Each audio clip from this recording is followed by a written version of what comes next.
রবিবার জলপাইগুড়ি জেলার রায়গঞ্জ বিধানসভা কেন্দ্রের সুখানি অঞ্চলে পূর্বে নির্মিত প্রায় ৬.৫ কিলোমিটার রাস্তার শিলান্যাস করেন তৃণমূল বিধায়ক খগেশ্বর রায়।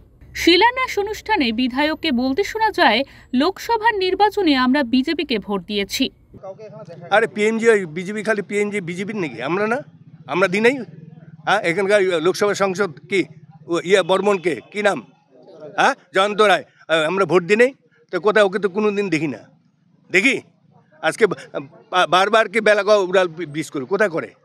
ওরা করে, কাজেই করে না। কাজ করি আমরা, পিএনজি হতে পারে না, আমরা হতে পারে, অসুবিধা গেছে। ওরা আসে না, কাজেই করে না, কাজে ওরা আসে না। আমরা কাজ করি, আমরা কাজ যারা যারা কাজ করে দেখতে পাচ্ছেন, পঞ্চায়েত সমিতি, জেলা পরিষদ সবাই আমরা আছি এখানটায়। অন্যদিকে সিপিএম দলের রায়গঞ্জ এরিয়া কমিটির সম্পাদক রতন কুমার রায় বলেন, লোকসভা নির্বাচনে তৃণমূল কংগ্রেস বিজেপি প্রার্থীকে ভোট দিয়ে জয়ী করে, আর বিধানসভা নির্বাচন এলেই বিজেপি প্রতিদানে তৃণমূল কংগ্রেসের প্রার্থীকে ভোট দিয়ে জয়যুক্ত করে। এই সেটিং আজ সাধারণ মানুষের কাছে পরিষ্কার। এইটা আজকে নতুন কোনো কথা না, এটা দীর্ঘদিন ধরে তৃণমূল বিজেপির মধ্যে যে সেটিংটা,